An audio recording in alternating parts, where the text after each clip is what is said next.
Today we're talking about mobility. If you want to start throwing harder, you have to be working on your mobility. So in this video, I'm going to walk you through my exact ATG mobility routine that will massively improve your mobility, and something that I was taught by Ben Patrick himself. And these are exercises you've probably never seen before. So after watching this video, I'll guarantee that you'll start thinking differently about developing mobility. By the way, I'm Josh Gessner. I played 7 years in professional baseball, got up to 98, and now I'm training to throw 100 miles an hour. And so I'm thinking about increasing velocity all the time. All right, let's dive into the full mobility routine. So the first one, I like to start with spinal flexion. And this is your ability to go forwards, okay? And so this includes a lot of the muscles, like it pretty much starts from the feet, but more so the calves, the hamstrings, the glutes, and the lower back. And so I always start with this because when I had back surgery, I could barely touch my knees going forwards. That's how bad my mobility was. But now, after doing a lot of this stuff that I'm about to teach you, I'm able to get my knuckles to the ground. And so these exercises have helped me tremendously. And so there are two main ones that I've done pretty much every single day since my back surgery to regain that mobility. And the first one is elephant walks. So with elephant walks, you're gently stretching the backside in a dynamic fashion. You're stretching that sciatic nerve, and you're going from, and you're actively stretching. And so you're not actually forcing your muscles to have to stretch. It's not like a passive stretch or anything.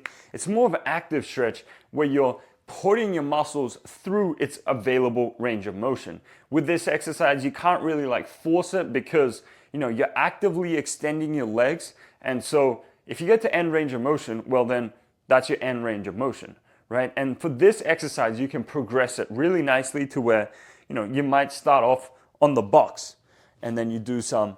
And if you feel like that's not enough, then you can continue to progress down until you're at a point where you might be able to do like a slant board underneath your feet, and then you can do an elephant walk. Or you might even be able to do something like a weighted elephant walk where you have weights in your hands, which are actively pulling you into more spinal flexion, and then you're trying to extend your feet from there. And so that is a very advanced variation. I wouldn't, jump into that. I would probably do elephant walks for close to 6 to 12 months before you start loading it and trying to really progress that. Because with a lot of this spinal flexion stuff and anything with the spine, really, if you aggravate it, then you might be out for like a week. And so you do really want to be careful with everything with the spine, but you do want to progressively overload. So start really, really light and tiny increments.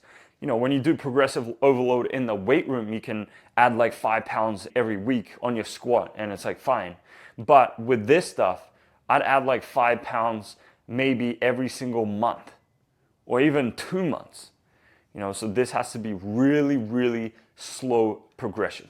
Now, going into my second exercise for spinal flexion, and this is my favorite exercise, is the Jefferson Curl. So basically what this is instead of just touching your toes and doing like a toe touch stretch, you have weights in your hands, and this is gonna pull you into deeper ranges of motion.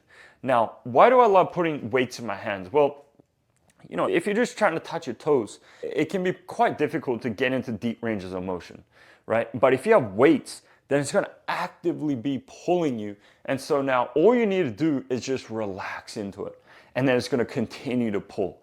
And again, this can be very dangerous if you do it too heavy. And so really work up to it. Another reason why I love the Jefferson Curl is that it's also a strengthening exercise. With mobility, it's not just about flexibility and gaining deep ranges of motion. It's also about being strong in these deep ranges. And so when you're at an end range with the Jefferson Curl, you need to be able to get out of it, right? And stand up. And that's just training all the small muscles along the spine to get strong, which can be super useful to build a strong, durable, and powerful back. And so those are the two exercises I have done for spinal flexion. All right, so I know we talked about spinal flexion and your spine's ability to round and your ability to go down. Now, this is the opposite, where it's being able to go backwards. And so these are both very important in the pitching delivery. You go from, it's like a flexion, extension, flexion type movement where, when you're set, you want to be relaxed, mostly in flexion. And then when you're here, front foot hits, and you're ready to fire, you go into spinal extension, right here, and then you go back into flexion. And so these are all important. The spine itself is just very, very important because of the spinal engine theory, where the spine can actually produce a lot of the force. And there's still an argument between, okay, is the energy coming from the ground up, or is it coming from middle out? And so that's still like an argument, but you do want to maximize both. And so if you're able to maximize spinal range of motion and your ability to use your spine, then we'll be good. And so for spinal extension, I have a couple really good exercises. The first exercise that I really like for this is the dumbbell pullover. And so this is more thoracic extension. And it's not going to train extension for the lower back because you have a bench in the middle of your back, but it's training what's really important, which is thoracic extension. And so this is what is super important in the throw, because when you're here, when your front foot hits and you're about to fire, you need all of this range. And the more range you have, right, the more time you have to apply to the ball. And so gaining thoracic extension, mobility, and strength can be very important. And so with the dumbbell pullover, again, same concept. I have a weight in my hand that's just going to pull me into a deep range of motion and get into these deep ranges of motion versus, if I didn't have any weights in my hand, then you wouldn't be able to, if you try this, you'd be able to feel it. If you did it without any weights, then you'd feel like barely a stretch. But because I have weights, 45-pounder in my hands, then I can really feel a deep stretch. And again, I need to be strong enough to be able to get out of these positions. So it's actually training strength and durability in end ranges. Something that I see is that guys aren't training deep ranges of motion. And so, when they're in the pitching delivery and they get into deep ranges of motion, they're not strong in those deep ranges of motion to fire out of it. And also, because they're weak, it can actually make them more susceptible to injury because they haven't trained that. So you also want to not only gain range, but be strong in end range. For my second exercise, I really like the Cobra Hang, and this can be kind of dangerous if you don't do them well. And so again, you need to progress them. This is where you're just on a bar and you're hanging, and like a partner or someone can lift up your legs so that you're getting that nice curve. For this one, don't push it. Like for this one and the next exercise that I'm about to show you, these are things that you don't want to push, because if you jam your spine into, spinal extension, then it can really mess you up. And so again, slow progressions. Don't ever jam your spine or anything like that, because you don't want any spine issues, trust me.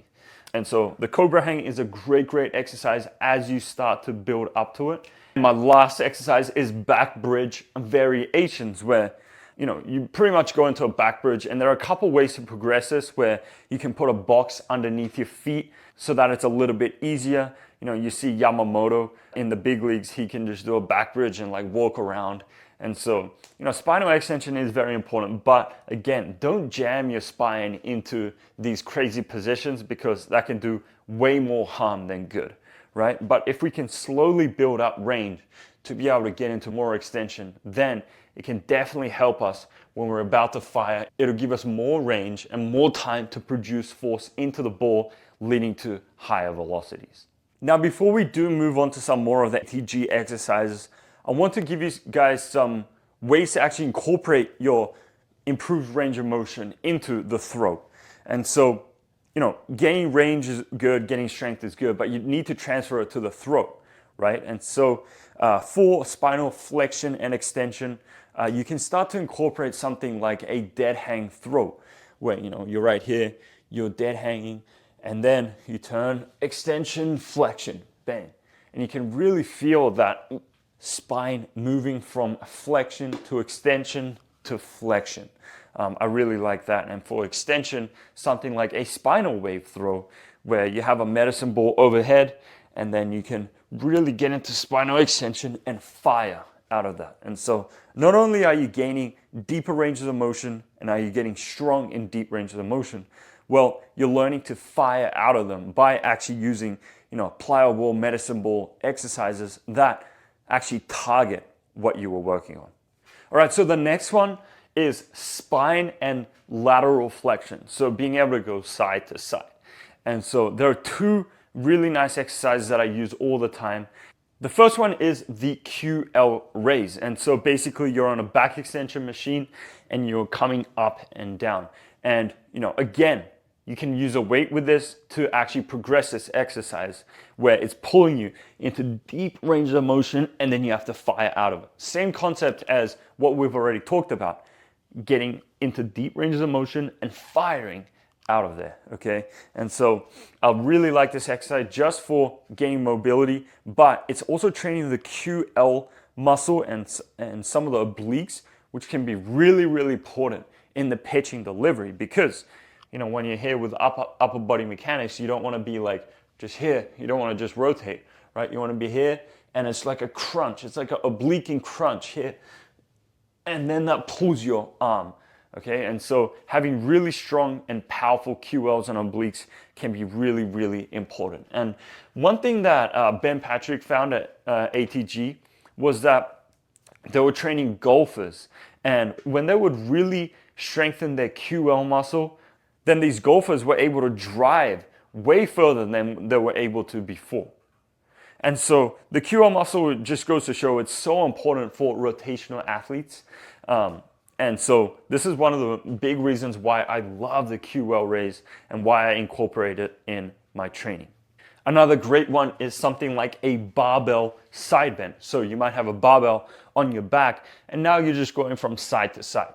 Now, same concept where the weights are pulling you into deeper ranges of motion, but you can just progress with something as simple as a body weight side to side just right here. If you're new to all of this stuff, don't rush into weighted stuff because, again, you can really, really mess yourself up. But if you really progress it and you progressively overload it over, 3, 6, 12 months, then you can see really, really great results. And so those are the two exercises for the spine going laterally. All right, so the last part of the spine is rotation and how well you're able to rotate and how much range you have with rotation. So the one thing I do see with a lot of guys is that they work on spinal rotation and gaining range that way. They think it's going to improve their hip to shoulder separation, right? Firstly, hip to shoulder separation is more rib cage to pelvis separation. And so you kind of just want to separate this, right? And so a lot of guys are going like this and feeling separation there, but that's more pec. And you want to separate the rib cage with the pelvis, okay? And so another thing is with hip shoulder separation, it's more about the timing of it and the violence of it versus how much range you have, okay? And so even if you don't have much range, if you can do it extremely well timed and super violently, then you'll be able to throw harder than a guy who doesn't time it out well but has a massive amount of hip to shoulder separation and throws, okay? And so that is one caveat. But let's get into how to actually improve your rotation range. The first one is to actually just do barbell rotations. And so when you have a barbell on your back and you can just rotate, okay? And same concept, the weight is gonna pull you into deeper ranges of motion. Now you can progress this with just your arms to start off with for a couple months before you actually get into something like this. And the other exercise that I really like with this is, I don't know the exact name of it, but I just call it the Tspine Rotation mobility drill, where you're basically on the ground, right? On all fours, and then you can put one hand out and then the other hand just comes out. And then you can hold a tiny weight in this arm to really get that stretch. And so that's something that I really, really like to do to open up the T-spine and get my body to be, good to go, right? Another one that I do for T-spine is just if I have a wall, I'll put my arm right here and then I'll just simulate what I'll be doing in the pitching delivery, which is, okay, hips open, but torso is closed. Feeling that pelvis open, but rib cage stays. And so I do a lot of that as well. One thing on the rotation, and something that I really like to do as a prep to go throw, is overcoming isos, right? And so, you're developing deeper ranges of motion through a lot of these exercises, but again, we want to be really strong out of them, right? Especially in the rotation aspect. And so with rotation, I'll do an overcoming iso where I'm in this deep range of motion, where my hips are separated and my torso is closed, my pelvis is opened, my rib cage is closed, and I'm holding on to something, and now I'm trying to produce max force out of that position. Now this is just developing, rate of force development, maximal force production in deep ranges of motion. And this is something that I do before I go out to throw, just to make sure that I'm good at firing out of these ranges, which will give me the best chance to perform at my highest level. Now that we're done with the spine, which is, in my opinion, the most important things to work on for your mobility, let's move on to something that you probably heard more of, which is the hips. And so with the hips, in my mind, there's a couple ways to work on it. And so the first one, we start with the hip flexor, right here in front. And so with the hip flexor, there are two exercises that I really, really like to do with these. The first one is just a standard couch stretch, okay? And you can really feel it, and you can rock back and forth to feel a deeper stretch. Now, like the other exercise, you can load these, okay, to make it even more intense. Another exercise that I really like for the hip flexor is the ATG split squat. Now, you might have seen me do these a couple times, but basically, you're going into a lunge position, you're going through a full range of motion without your back leg knee touching the ground. Now you're gonna feel a deep stretch in the hip flexors. Hip flexors are just so important because if you have tight, weak hip flexors, it can cause all sorts of issues with your pelvis and your lower back. For me, I had really tight hip flexors, and so it was pulling me into this position, causing so much lower back issues, and now I'm trying to work on more posterior tilted. For the hip flexors, if that's something that you've never worked on before, this is gonna be really, really painful, but very, very necessary for you, because it can cause all sorts of issues if you don't work on hip flexor range of motion. And also with the hip flexors, they're so important for sprinting, right? With the sprinting, what are you doing? You're lifting your leg up right here. And this is mainly hip flexor, right? And so just by training hip flexors, getting them to open up and strengthen, that can actually lead to a sprint increase. That can actually lead you to, running harder, which, as pitchers, we don't do that in the games, but it can definitely help with pitching velocity, okay? And so the next one is external rotation of the hips. And I have one exercise for this and one exercise only, which is the pigeon stretch. And you've probably done this before with a box where you have your leg in an external rotated position and you're just going back and forth. Now, what I like to do with these is to do a pigeon push-up. Okay, and so you're still in the same position, but you're actively going up and down. Now, this is pretty much the same thing as the weighted stretching. Now that you don't have your hands supporting you, it's gonna pull you into deep ranges of motion, and you need to be able to fire out of that position, building strength and power in those deep ranges of motion. And so that is my number one favorite exercise for external rotation. And similar thing with internal rotation. My favorite exercise for this is the 90-90, but you are loading it with a weight.